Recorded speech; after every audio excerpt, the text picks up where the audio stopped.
your sense of self-worth is diminishing, and that's a source of great suffering.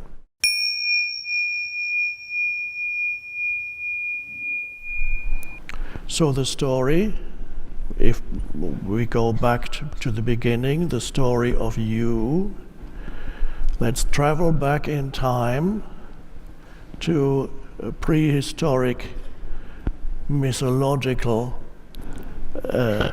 time where we encounter a young man going for a walk in the woods, and his name, according to ancient Greek mythology, is Narcissus. Narcissus, the young man walking in the woods, very happy, contemplating nature, not disturbed yet by incoming text messages or Facebook postings or Instagram or possible Tinder dates. Not distracted by anything, just being there, present, enjoying the aliveness of the present moment. And then this young man came upon a pool of water, or a little pond, very still pond. And of course, at those times, there were no mirrors yet. There was no technology. Mirrors had not been invented. He looked into the pond, and he saw his own reflection in the pond. And he was amazed at the beauty of his own reflection. Now you might think, is that perhaps a very ancient prophecy of the selfie?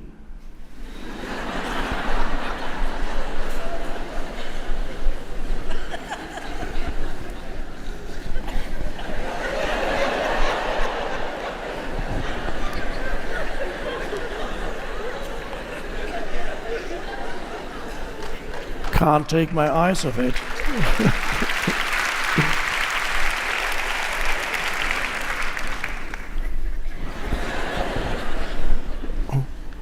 No, it was not a prophecy of the selfie, but there's a connection, of course. There is a connection.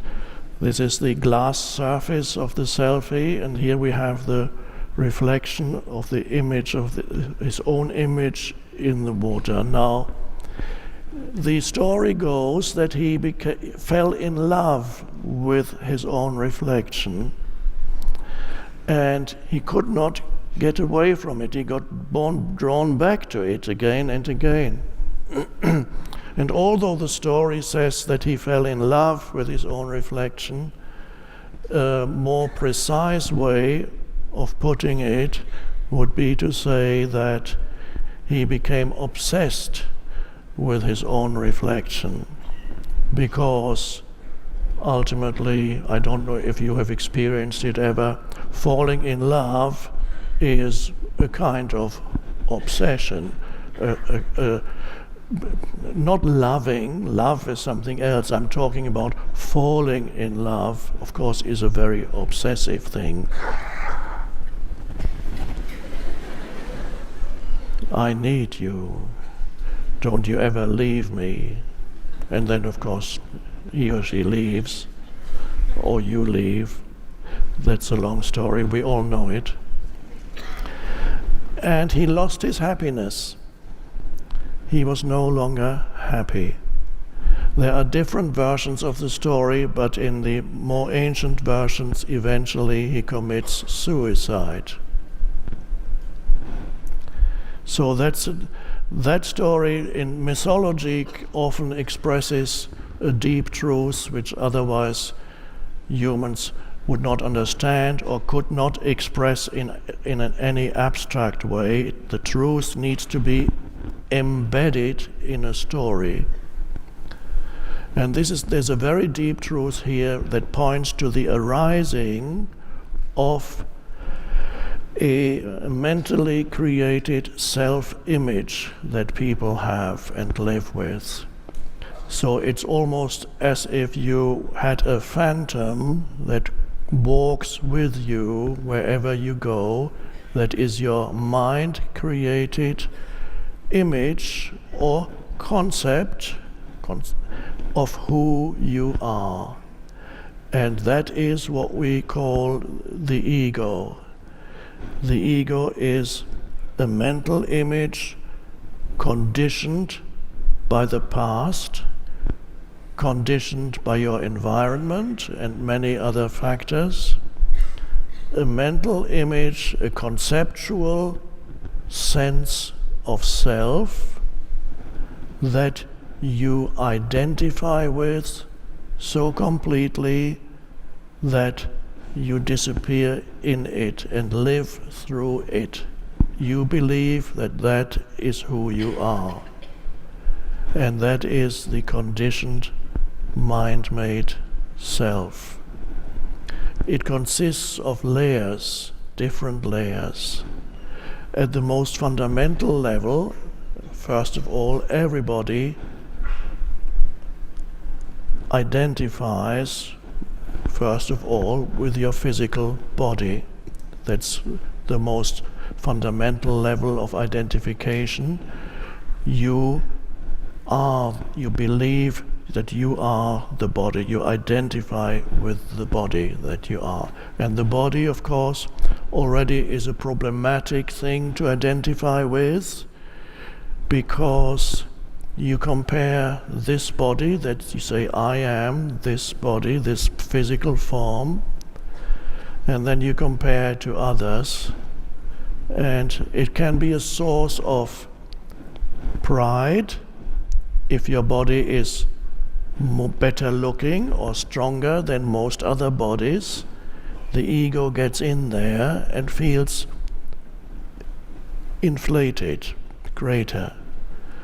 And it can also be a source of suffering or shame if your body is not the way you think it should be, or society tells you it should be, or when you compare it to others, it's not as strong or as beautiful as others, then you suffer. You have a sense of self that feels less than. On the other side, you might have a sense of self that feels more than. People who have a strong or beautiful body, when I was young, I would have given 20 years of my life if God or the universe had said to me, I can give you a beautiful, strong body and make you into a good-looking man that attracts countless women. I would have said, it's a deal. 20 years of my life, I'll be happy, but it didn't happen. But I can see how people who are good-looking or strong or both, how easy it is for them to seek a large part of their identity in their external appearance.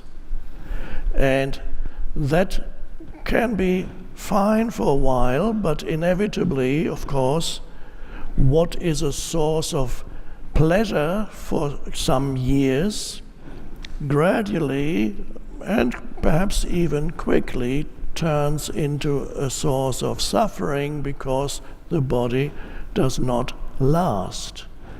And a day comes when you look in the mirror and the mirror image is no longer the same as it was 10 or 20 or 30 years ago. Especially if you have a photo of yourself next to the mirror, something went very wrong here. And then it becomes a source of suffering. Now, in our civilization, there are repair jobs that you can do that for a while will help you feel you're still okay, good looking, but inevitably you begin to suffer more and more, because who you think you are is diminishing. Who you think you are the value, your sense of self-worth is diminishing, and that's a source of great suffering. And of course, humans who identified with a negative body image, they are suffering already when they are young. They don't have to wait until the body grows old.